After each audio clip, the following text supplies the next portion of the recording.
A Whitehouse man facing a charge of capital murder takes a plea deal, accepting a sentence of 25 years in prison. Good evening and thank you for being with us. Caleb Ward pleaded guilty today to a lesser charge of first-degree murder for the shooting death of Nathan Martin. KLTV7's Alex Weister has more tonight from Martin's family and the prosecutor.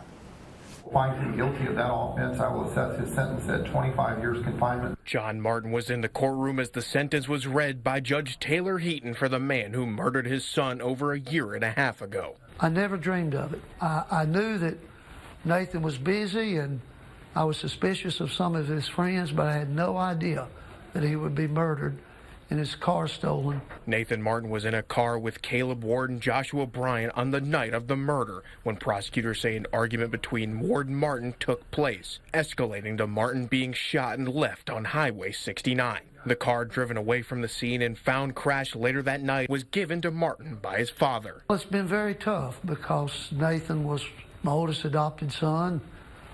His adopted mom had died in 21 and then he died in 24. So I've had a lot of grief. You don't get over grief in a linear progression. You just have to keep walking. Bryant was initially charged with the murder of Martin, but the case was dropped after they were unable to get enough evidence. Bryant saying that he did not remember a lot of what happened, but was seen running away from the scene before the Mustang sped off. As far as a motive, it's one of those things that we run into in a lot of these cases.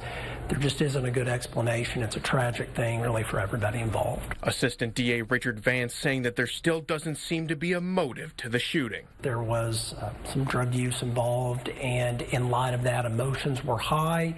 There was an argument. The other individual who ran out of that vehicle said he stepped out. He heard a gunshot. Martin leaving Ward with a final message, him saying it's not one of hatred or anger, but hoping he can put himself on the right path. I hope in this time Caleb Ward will find ways to study a Bible and find ways to become who God intended him to be. He would not be here if God did not have a purpose for his life. Alex Weister, KLTV7 News. Ward will get credit for time already served. That's 18 months.